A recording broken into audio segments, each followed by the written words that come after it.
Welcome to session number 2, Innovation, Tech and Research. With us, we now have Dr. Virginia Onyara, we have Sean Mumford, and I also saw GEMMA ARTHURSON. Okay, GEMMA, then we will start with you. GEMMA ARTHURSON is the Global WASH from the Global WASH Support Team, IOM. Emma, the floor is yours. Great, thank you. I'll just share my screen.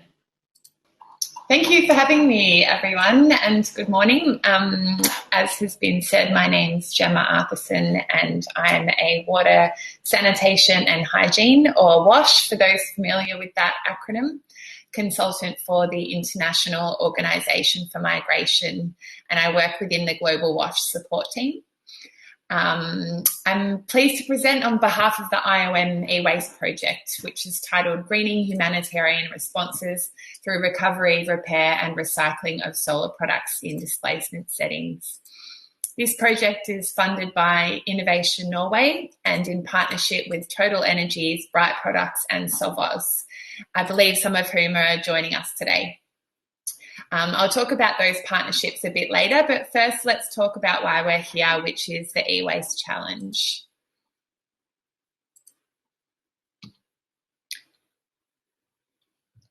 So as I'm sure many of you have heard through the course of the conference, humanitarian agencies supply masses of off-grid lighting products with negative environmental and human health impacts.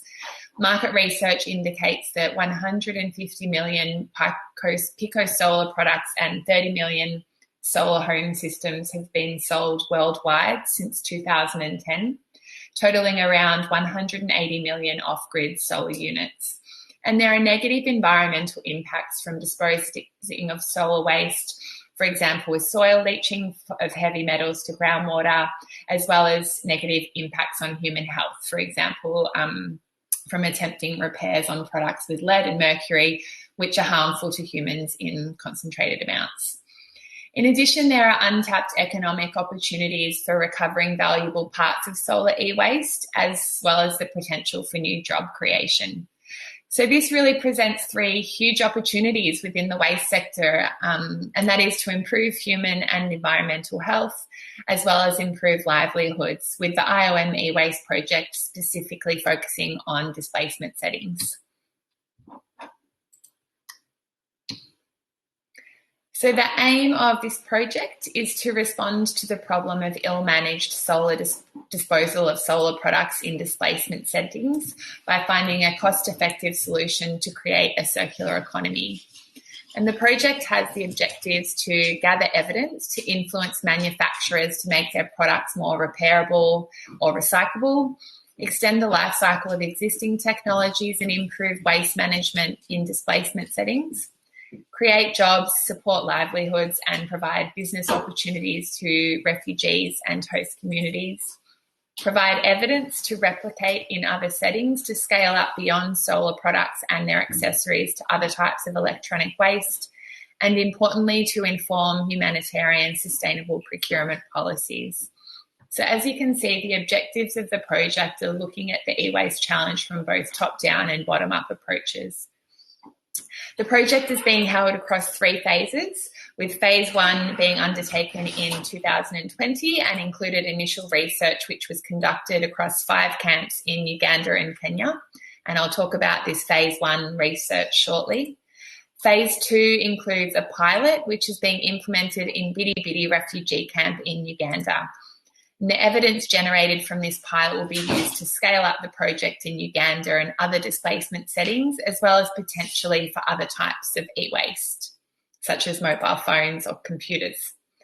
Phase 3 happens at the same time as phase 2 and is happening right now, which is advocacy, where the project is using its networks at the global level, such as through the Environment and Humanitarian Action Network, the UN Greening the Blue Initiative and the Global Plan of Action for Sustainable Energy in Situations of Displacement, as well as through the Global WASH Support Team's involvement in the Global WASH Cluster, as well as, of course, exciting opportunities to present at conferences such as this. So thank you to the WE Centre for having us. This slide just shows a snapshot of the phase 1 field research findings, where data was collected through a mapping survey and interviews across the 5 camps. And they looked at, among other things, how beneficiaries obtained solar products, what types of issues they had with their solar products, and then what they did with them when they had issues, so how they disposed of them. I won't go into this data too much, as you probably can't see it very well, but if anyone would like copies of this phase 1 research findings, please let us know. In addition to the field data collection, phase 1 also included a market dialogue, which identified various best practices that were occurring within the private sector. However, it also identified that there were some barriers that needed to be addressed to enable these practices of solar waste management to be seen in displacement settings. So really we saw that there was a great opportunity for IOM to partner with the private sector and overcome some of these barriers and capitalise on the opportunities that they had been working on. The key findings from phase 1 are shown here, which identified 6 opportunities for innovative change that came out of the phase 1 research. This included user-focused design with a focus on batteries being the most common reason for defects, with a large opportunity for reuse and recycling, repair advocacy and training, recycling, and essentially what this project is about, which is partnerships to encourage a circular economy across the entire value chain. And these opportunities for innovative change were shared with the private sector and NGOs in a call for innovative partnerships, which was put out to the sector to respond to the challenge. Again, I won't go into too much detail here, but if you would like any more information on these key findings that are in front of you right now, please let me know and I can share those findings with you.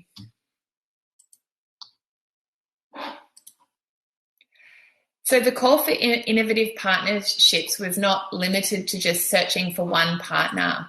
Therefore, we allowed multiple stakeholders in different aspects of the waste stream to contribute to being selected to support us in the pilot, enabling a sharing of knowledge, risks and opportunities with the hope of furthering innovation and cross-collaboration across the different partners.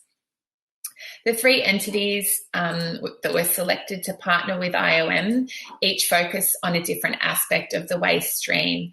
So Total Access Off-Grid Solar Solutions, which is a division of Total Energies, will look at refurbishing batteries through the Bat Lab, which is a facility to test battery packs and cells and break them down and integrate them into new packs. And they're partnering with Accelerun to develop the Bat Lab, who I believe are also presenting at this conference, so you'll have to check that presentation out as well. We're also partnering with Bright Products, who will focus on repairing existing solar lamps in the camp through the provision of spare parts and tools and training of technicians to extend the solar products' lifespan. The solar lamp repairs and the operation of the Bat Lab will be undertaken by the local refugees, and they'll be provided technician training and sales skills training to enable them to effectively operate a sustainable business, thereby focusing on that livelihoods opportunity that I spoke about earlier. And we're also partnering with Solvoz, who will develop sustainable procurement documentation for use by organisations in the humanitarian sector, as well as contribute to an open access online platform, which include a range of solar solutions from small to complex from both local and international suppliers. Implementation will begin in the coming month, and simultaneously IOM will share lessons learnt with the wider humanitarian sector to contribute to ongoing learning in this space. There's so much happening, as we can see from this conference, and I feel like we're on the cusp of it, so we're really looking forward to sharing evidence from this project as we continue.